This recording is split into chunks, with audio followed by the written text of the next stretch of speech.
Hi there, everybody. This is Alan Fine, and I'm with Woodrow Olford, Promptor Panama's Chief Marketing Officer. We're going to talk about Panama's new brand platform and a 5-year sustainability plan here on Insider Travel Report.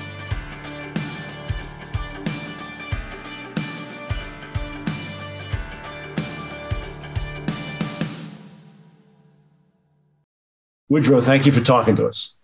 Thank you for having me. The first thing I want to ask you is about the hat. Ecuadorian or Panama? So it's both.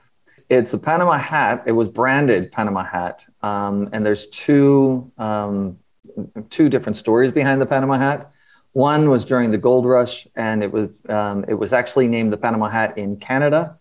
And the other was during the gold rush, Theodore Roosevelt wore it in Panama, and that's how it caught on. So, but it's made in Ecuador. So I'm telling our travel advisors, we can believe everything you say because that's 100% correct.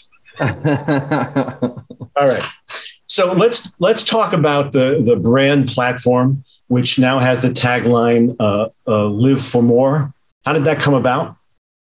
So it came about from some extensive research based on the discerning traveler. Now, actually, I'll even go back behind that. And it started with a vision by the tourism minister, Ivan Edskilson, who had a vision for Panama to be recognized as a sustainable tourism destination. And then proceeded to build a plan, a sustainability plan around that. So that's the Tourism Authority of Panama. That sustainability plan is a very solid plan to build an industry around tourism to be able to be sustainable. And that's the balance of people, place, and profit. So from there, we used that vision and created a vision for the brand. So that means you got a new logo based on that, a new video based on that, a new website. What else? So those things came out. So first it was the minister's plan. Then we had the vision for the brand.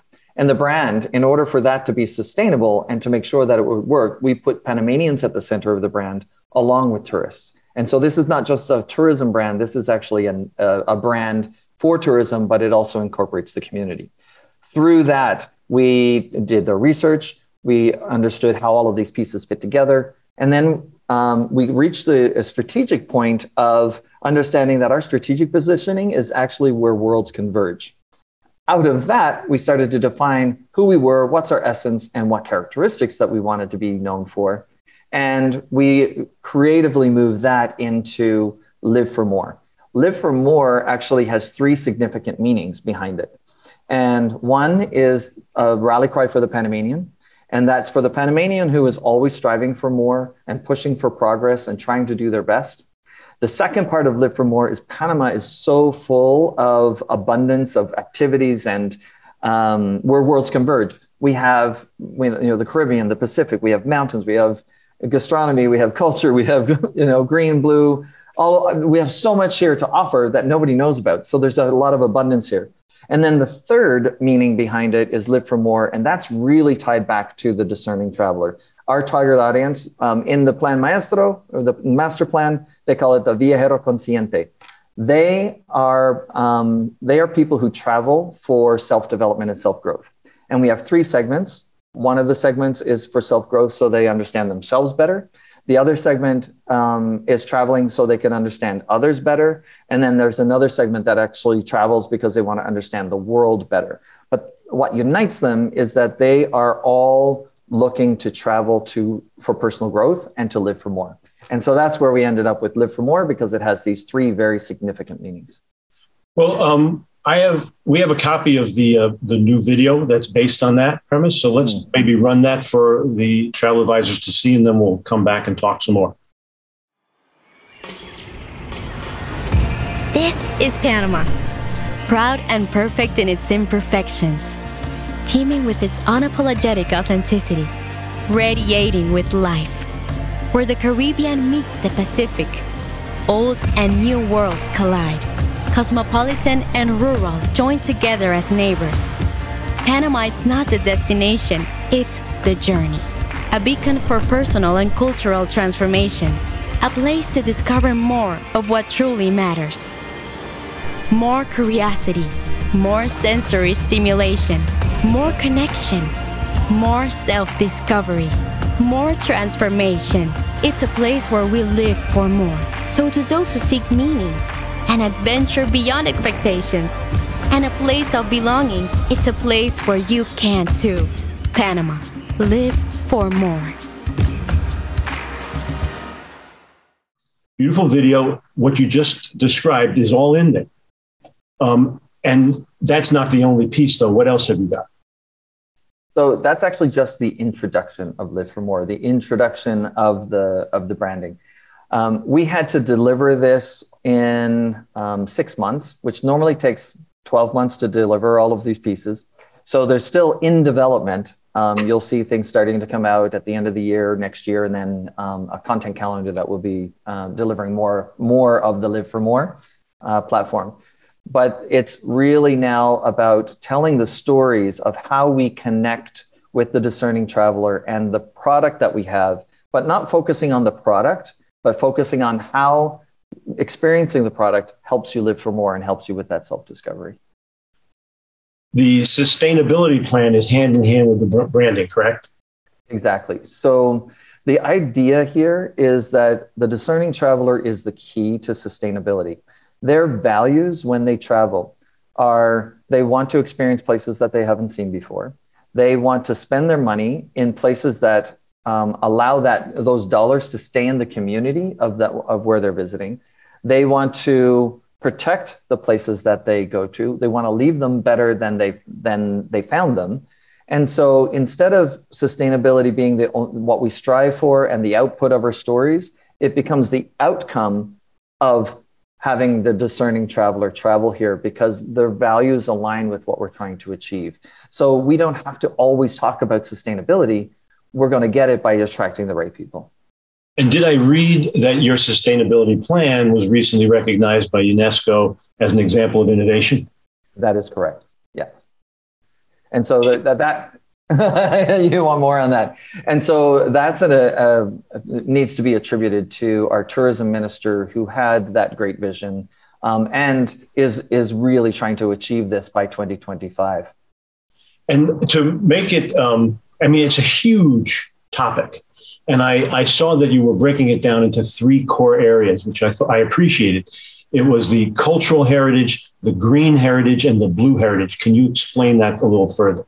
Yes. And so the cultural heritage here in Panama, we have many cultures. We have 7 indigenous cultures that still live and practice their lives in their traditional manner.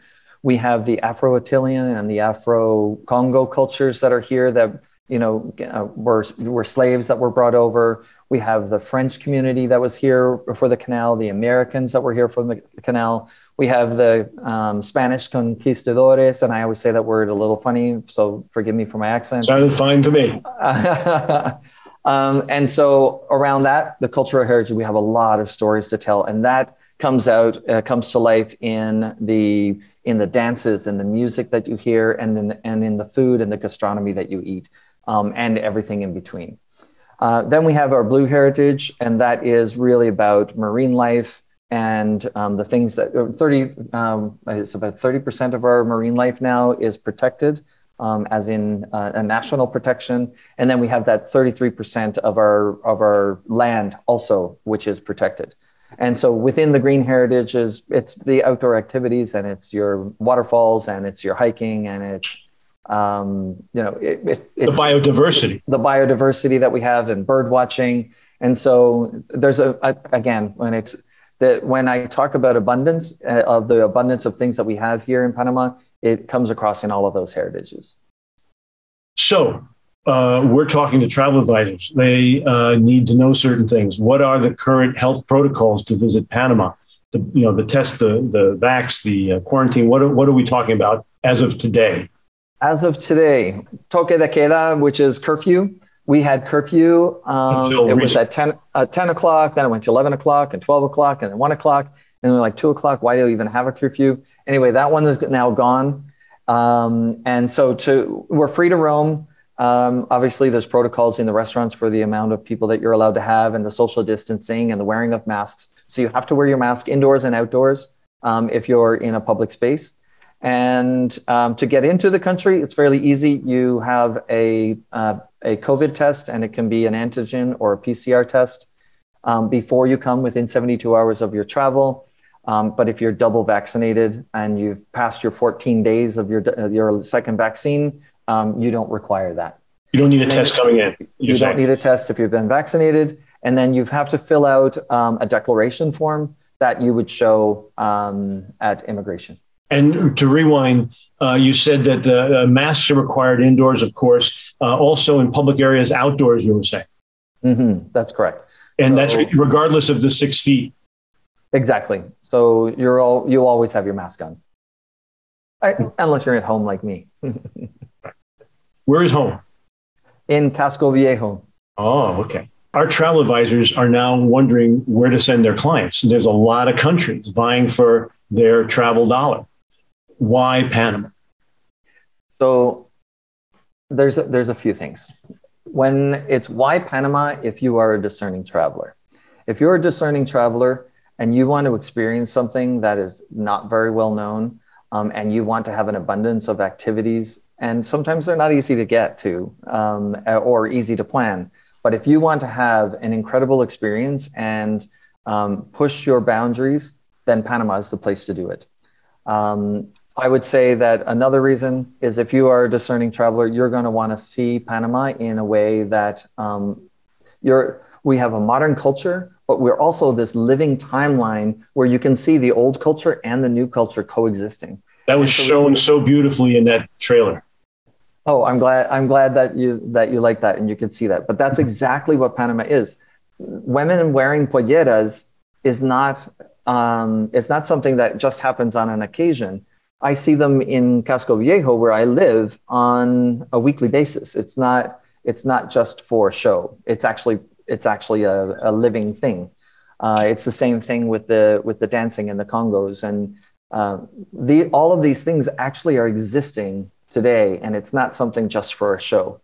And then we have our 9 indigenous communities. You're not able to get to all of them, but you can get access to some very good communities, like our Embara communities. They're very focused on tourism and understanding that people are interested in their cultures, and they will put on a show for you, but that show is actually a ceremony that they do for themselves. They feed you some of the best fish that you're ever going to get is out of the Embara community, and eating it out of a banana leaf with patacones is just delicious.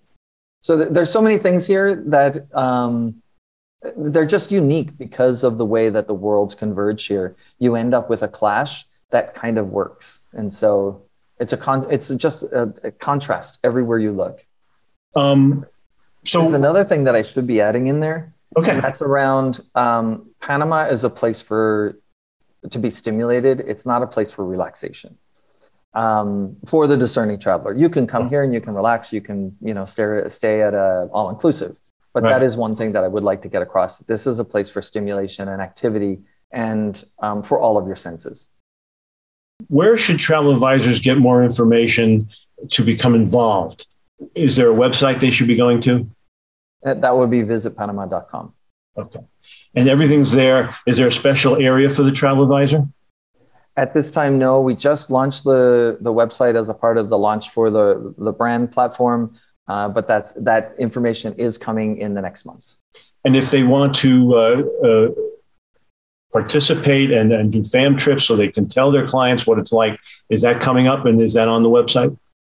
So I would say that you could contact us through promptourpanama.com.